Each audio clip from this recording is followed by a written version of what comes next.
নির্বাচনের আগে বিচার নিশ্চিত করতে হবে, এরপর নির্বাচনের আগে কোনো নির্বাচন হবে না। উপদেষ্টা নাকি পদত্যাগ করবে।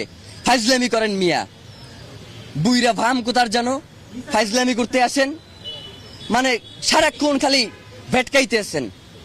আপনাকে কি পদত্যাগ মানে হচ্ছে আপনি কোনো কিছু পারতেছেন না, আস্তে কইরা চুপচাপ চলে যাবেন, এই জন্য কি আপনার ষড়যন্ত্র উপদেষ্টা বানানো হয়েছে?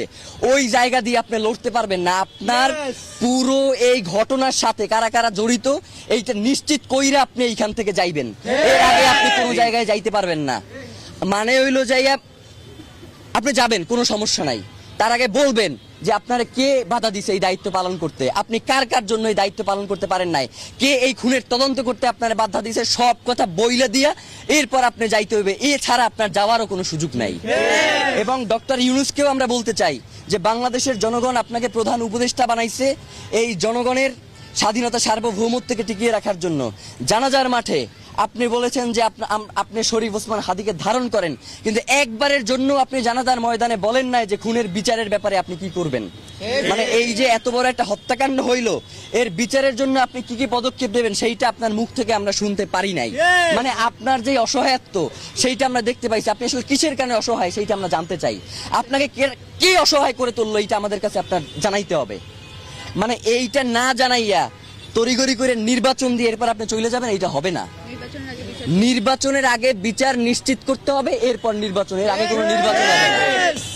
মানে বাংলাদেশের জনগণ শুধুমাত্র ওই সবসময় স্থিতিশীলতা রক্ষার জন্য রক্ত দিয়ে যাবে, এই ভুংসুন শেষ, এইগুলো আর চলবে না। এখন থেকে রক্ত দিব না। প্রয়োজনে যারা আমাদের ভাইকে হত্যা করছে, গুম করছে, খুন করছে, আপনারা যদি এই দায়িত্ব পালন করতে না পারেন তখন কিন্তু রক্ত নেওয়া শুরু করে দেবে। রক্তপাত একবার শুরু হয়ে গেলে এইটা আপনারা থামাইতে পারবেন না। সুতরাং আপনাদেরকে হুঁশিয়ারি করে বলতে চাই যে অতি দ্রুত ওসমান হাদির খুনের সাথে যারা জড়িত তাদেরকে দ্রুত গ্রেফতার করেন। আপনারা যদি সুস্পষ্টভাবে আমাদেরকে বলেন যে খুনি ভারতে পলায়ে গেছে, তাইলে কি করতে হবে? তাইলে যেইটা করতে হবে সেটা হচ্ছে বাংলাদেশে একটা বন্দি বিনিময় চুক্তি আছে, আপনারা জানেন না? এই যে উলফা নেতাদেরকে যে বন্দি বিনিময় চুক্তির মাধ্যমে ভারতে পাঠানো হয়েছে, আপনারা দেখেন নাই? উলফা নেতারা খালি বাংলাদেশ থেকে ভারতে পাঠানো যায়, ভারত থেকে দিল্লির ওই কুত্তা শেখ হাসিনারে বাংলাদেশে আনা যায় না। মানে হইলো যাইয়া বাংলাদেশ থেকে খালি আমরা সবাই খালি সহযোগিতা করবো আর পাঠাবো, কিন্তু ওই দেশে খালি সন্ত্রাসীদের অভয়ারণ্য হবে, ওই দেশ থেকে কাউকে পাঠানো হবে, এই ধরনের ফাইজলামি মার্কা বন্দি বিনিময় চুক্তি আমাদের দরকার নাই। আপনারা অতি দ্রুত ওসমান হাদিকে যারা খুন করেছে তাদেরকে দেশে থাকলে গ্রেফতার করেন, আর দেশে যদি না থাকে তাহলে তাদেরকে বিদেশে যেখানেই থাকুক সেইখান থেকে আনবার ব্যবস্থা করেন। এর বাইরে আমরা আসলে আর কিছু জানি না। আপনারা যে কি করবেন সেটা আমাদের বোঝা হয়ে গেছে।